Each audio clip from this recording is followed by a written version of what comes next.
All right, next day on the, so Martin's, I did clamp that brace in because it was cracked, and then I also at the same time re-glued the fingerboard extension. So we're just gonna pop the clamps off of that.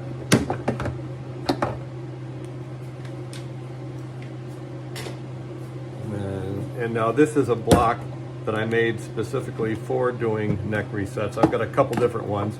The Martins are typically a 16-inch radius, so this is made from a 16-inch radiusing block, and I cut slots in it to go over the frets so that I can put pressure on the fingerboard extension and not on the frets themselves. So that's all glued back down.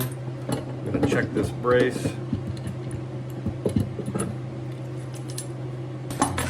And I've got my mirror and my light. I'm going to put the light in there so I can use one hand for the mirror. Perfect. Let's look at the brace. Perfect. Yep, that's all glued back down. All the other bracing and just rechecking is all good. So that's done. So the two last things I have to do is the bridge reset, and then we'll glue the back up. So I'm going to do the bridge reset first. I'm going to get started on it. So what I'm going to do here is I've already marked where two of the holes are, and I'm just going to cut those out in the tape.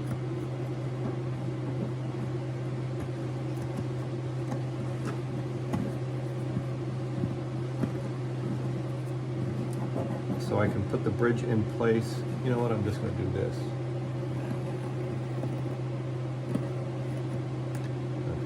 That's faster and easier. There we go. Okay. Now we're going to put the bridge in place with a couple of the pins to hold it.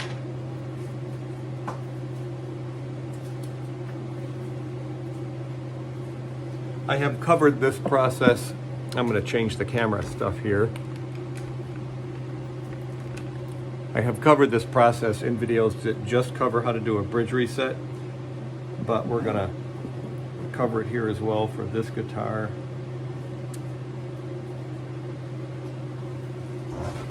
Get some pins.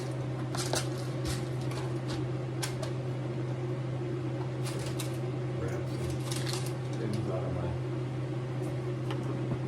one. Put all 6 in, just to keep this thing from moving around as much as possible. All right, though I need to find some bigger pins.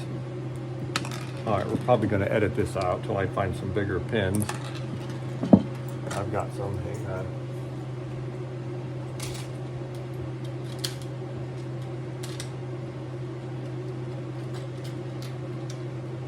Put one at each end.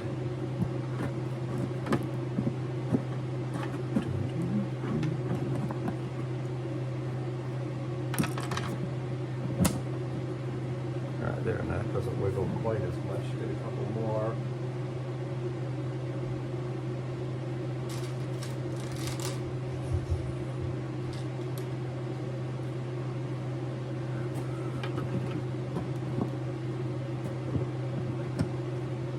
Okay, now what I'm going to do is taking a X-Acto knife. I've already got the tape down. I'm going to very carefully cut right around the profile of the bridge to score the tape. Now the top where the bridge is glued down is already clear of finish, so I don't have to scrape off any finish or sand off any finish to get to bare wood, but I do have to get the old glue off.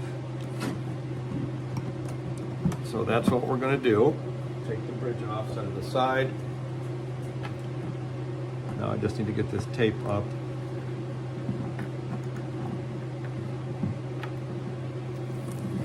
There's one piece, now the other. So there is the, whoops, tape didn't quite get scored there. Good. I'm going to get a little piece, there's a little piece of tape still stuck right there. Let's get it, there we go. Okay, now, again, this is, most of the original finish is gone, but let me get my little micro chisel.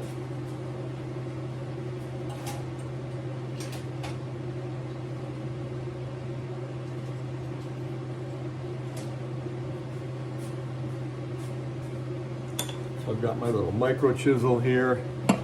Just going to start working around the profile where the bridge needs to be glued back down. There is a little, actually there is still some finish on that end. So I'm not sure if this might have had a bridge reset done before, now that I'm seeing that there's still finish right here underneath that the polishing compound.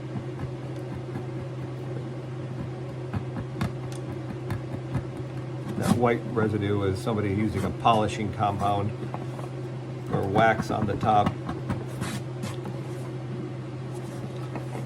So I'm just going around the outer edge first to get it down to bare wood. I'm barely taking just a couple thousandths off. It looks like I'm going fast, but you do enough of these and you get a feel for it. When I started doing them this way, I really went slow and took my time.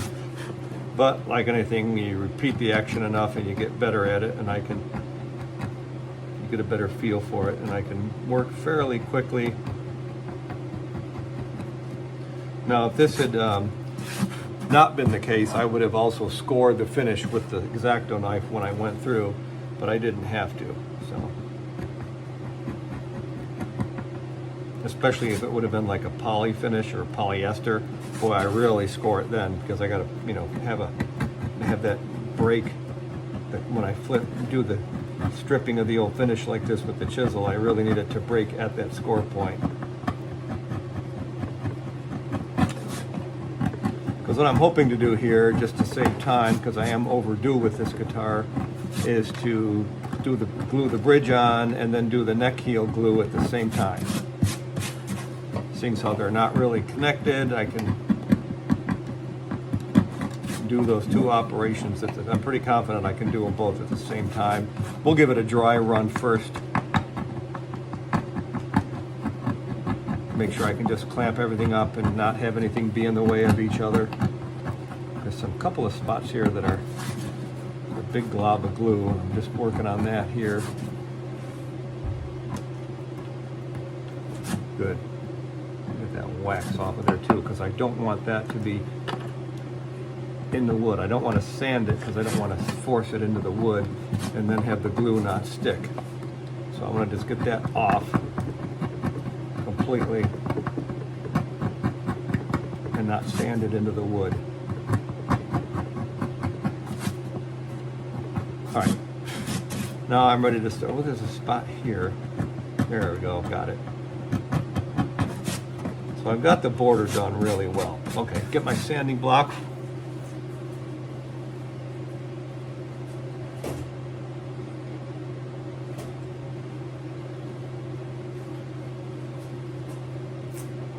Put some fresh sandpaper on it.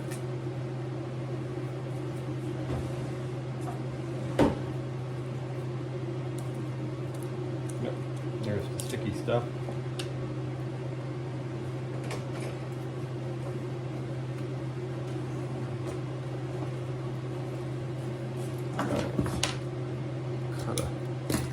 This is the 120 or 100 grit PSA sandpaper for pressure sensitive adhesive. Put two pieces on, one on each side. Good. All right, and using my knife, I'm going to cut it to exactly the shape of the block.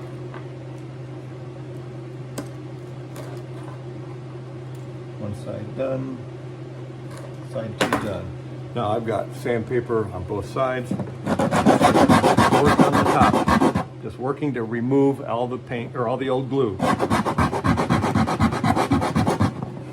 And the tape keeps me from getting onto the finish, and it gives me a very, very clear line to avoid when I know I'm getting close to the edge. So, and if I do happen to go over a little bit, the tape will prevent me from scratching the finish.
Plus, by doing the edges with the chisel, I can really try to keep the sandpaper away from those edges, other than just to make sure they're level.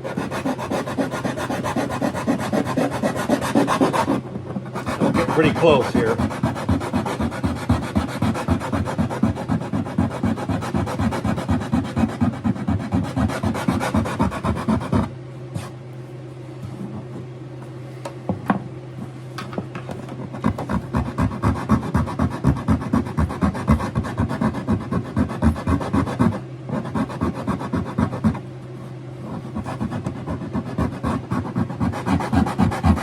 All right, let's get that off, the dust off of there, and have a look at it.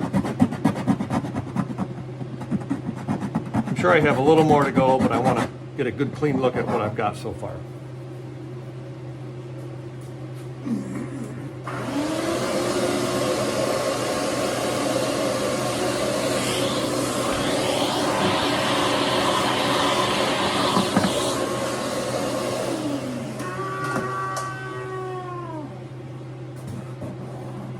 Just a little bit of glaze there, so I'm just going to keep working at this, and we'll come back when we're ready to do the glue. But just keep working at this. I may even change the paper again to get fresh, clean paper on there. And we'll be ready to go in just a little bit. All right, I've got the top cleaned off. Now I just need to clean off the little bit of some glue and stuff on the bottom of the bridge. So I'm just going to get the bigger pieces here where there was just a little bit of grain tear out with the chisel. I'm not trying to get it down to bare wood here. I'm just trying to get it relatively smooth and flat to this areas around it. And I'm working with a very sharp chisel, and I'm on a workbench covered with this rubber pad so that I won't dull the blade any, and don't cut towards yourself. All right, and there's a little piece right here as well. Just a little bit. I'm working with the grain of the bridge, not against it. This is not the final step, this is just getting me started.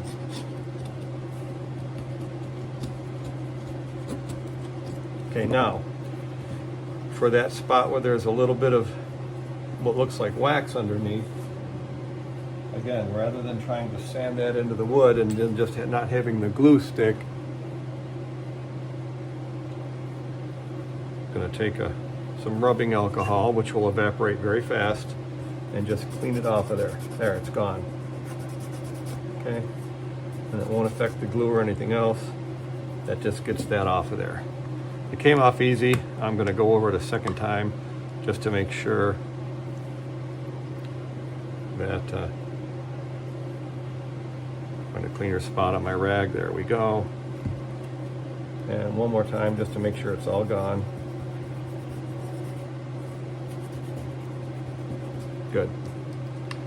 Okay, now the second part of this is to get this down to bare wood. I'm going to move the camera. I'm going to come over here to where I have this piece of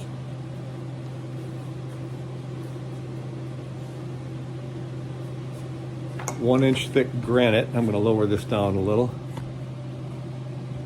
I'm going to change the angle here. And there it is. So I've got a piece of 1-inch thick granite countertop, and I've got 100 grit pressure sensitive adhesive sandpaper on there. I'm going to have to move this for just a second.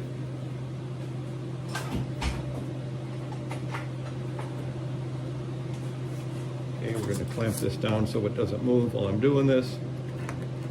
Got a bench dog hole there on the side. Okay, good enough.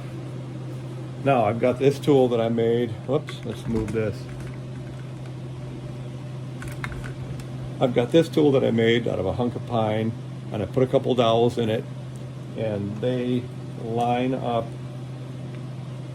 with the holes in the bridge.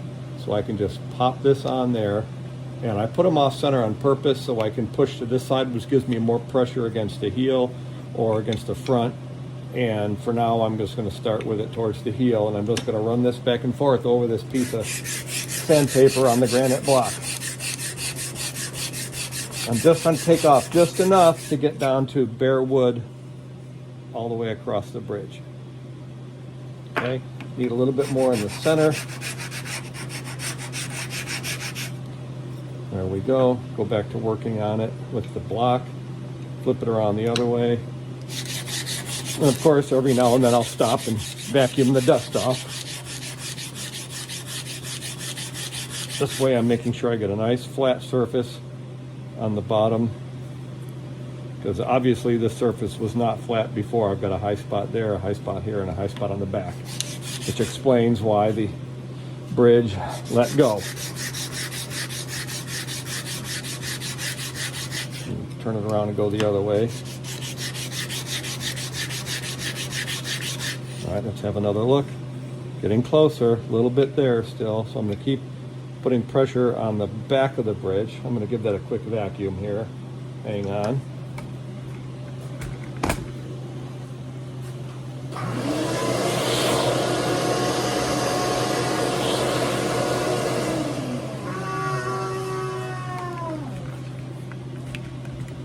This is like watching paint dry, right? What my friend used to say is, I love work. I could watch other people do it all day long.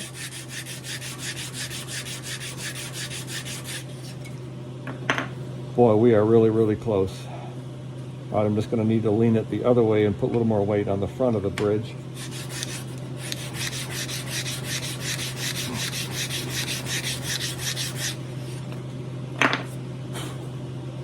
That is bare wood all the way around. Oh, a little bit there. Good.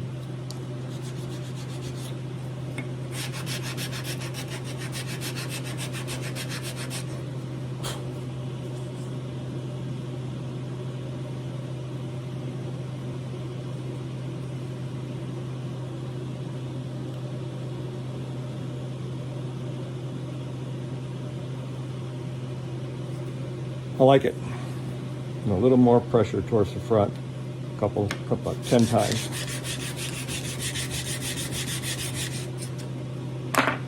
Golden. All right, cool. All right, let's go glue this back down.